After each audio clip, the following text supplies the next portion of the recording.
बर्फ़ के इलाके को छोड़कर लगभग सारी जगह जो है वो ये पैदावार इसकी जो है बढ़िया होती है। वो ये जो है वो 10 से 12 साल के बीच में जो है वो लगाने योग्य या बेचने योग्य हो जाता है। इसका जो डिस्टेंस है ये 14 बाई 14 कम से कम 14 बाई 14 का होना चाहिए। और इसके साथ जो है वो आपने दूसरे प्लांट लगाने ज़रूरी हैं, क्योंकि अगर दूसरे प्लांट नहीं लगाएंगे तो ये जो है ये फास्फोरस ये पौधा जो फास्फोरस नहीं बनाता है। तो इस पौधे को फास्फोरस बनाने के लिए दूसरे पौधे की मदद जो है वो ज़रूरी है। अगर ये पौधा फास्फोरस नहीं बनाता तो इसके लिए दूसरे पौधे जैसे आपका यहाँ लोकल जैसे गंडेला बोलते हैं या आप कड़ी पत्ता होता है वो लगा सकते हैं, खैर लगा सकते हैं, अमरूद लगा सकते हैं, ये लीची लगा सकते हैं, आम लगा सकते हैं। परंतु ये है भी आपने इस पौधे की 1 साल के बाद ही उस पौधे को दूसरे पौधे को लगाना, ताकि उस पौधे की ग्रोथ जो है वो चंदन के पौधे से ज़्यादा ना हो। तो इसलिए इस पौधे को इतना करना ऐसे इसकी हाइट जो है वो जो आपने दूसरा पौधा लगाना उसकी हाइट जो है वो चंदन के पौधे से ज़्यादा बिल्कुल ना हो। इसको जो है वो जब 4 साल का पौधा हो जाएगा जिसकी हाइट कम से कम 6, 7, 8 फुट हो जाएगी, तो उसके बाद इसकी जो है प्रूनिंग की जाएगी। प्रूनिंग करने का इसका सबसे बढ़िया तरीका है भी नीचे की टहनियाँ जो है वो 3-4 फुट की टहनियाँ जो है वो फर्स्ट हैंड में 3-4 जो फुट की टहनी जो है रिमूव करनी है। उसमें जब आप इनके पार्ट को काटेंगे, जो मोटी टहनी होगी उसको काटेंगे, तो उसमें जो है कॉपर ऑक्साइड पेस्ट होता है उसको तेल के साथ लगाकर उसको उसमें जो है कटे हुए भागों पर इसकी पेस्टिंग करनी है आपने। और ये पौधा जो है बड़ा भारी जल्दी बढ़ोतरी होती है, इसको पानी की बहुत ज़्यादा समस्या नहीं है, ना ही तो इसको अगर पानी ज़्यादा भी लग जाता है तो भी ज़्यादा इसमें कोई नहीं है।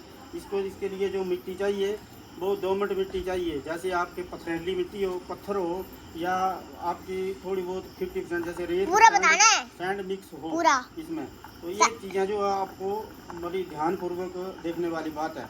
और इसका खास ध्यान ये है कि इसको जो है आवारा पशु भी कम मात्रा में खाते हैं इसको, तो थोड़ी बहुत बाढ़ की प्रोटेक्शन तो आपको करनी पड़ेगी, परंतु ये पौधे जो हैं वो कम खाते हैं इसको। इसका कोई ज़्यादा स्प्रे शेड्यूल नहीं है जिसके लिए इसकी कोई ज़्यादा दवाई चाहिए, परंतु ये आपने अगर बीमारी लगे तो इसको किसी चीज़ की तो जो हमारे जैसे हमारा यूट्यूब चैनल है उसमें आप कंसल्ट कर सकते हैं।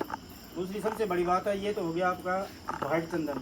रेड चंदन जो है वो उन्हीं इलाकों में लगाया जाए जहाँ कोहरा ओला या आपके मतलब कम से कम 10 डिग्री टेम्परेचर जो है वो सर्दियों में रहता हो, क्योंकि ये कोहरे को सहन नहीं कर सकता, इस वजह से ये मर जाता है।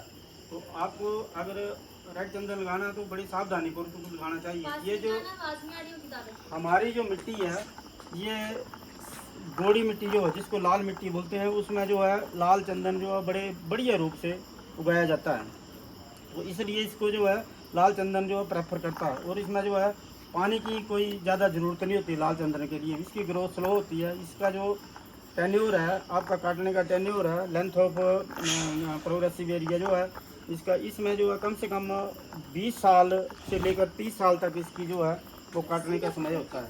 अगर अच्छी ग्रोथ होगी तो 20 साल, अगर कम ग्रोथ होगी तो 30 साल। इसकी जो आमदन है वो भरपूर मात्रा में सबसे ज़्यादा होती है। दादा बस करो। तो इस वजह से ये जो पौधे जो है आजकल इसका सीजन चला हुआ है, तो हम आप लोगों से रिक्वेस्ट करेंगे कि ये पौधे जो है जहाँ आपको बंदरों का या जंगली जानवरों का या जहाँ आप और खेती नहीं कर सकते ये पौधे लगाएं, और इसके साथ साथ आप खैर, गंधला या अमरूद ये पौधे लगाएं, ताकि इस किस्म में जो है वो ज़्यादा से ज़्यादा फास्फोरस जो है वो चंदन के पौधे को मिले और अच्छी इनकम आप 12-15 साल के बाद जो है इसका अच्छी इनकम जो है से आप लें, क्योंकि इसमें चंदन की इनकम नहीं होगी, इसमें खैर जो है आपका वो भी 10-12 के साल के बाद जो है वो हज़ारों रुपए जो है वो ये पौधा जो है वो आपको देगा।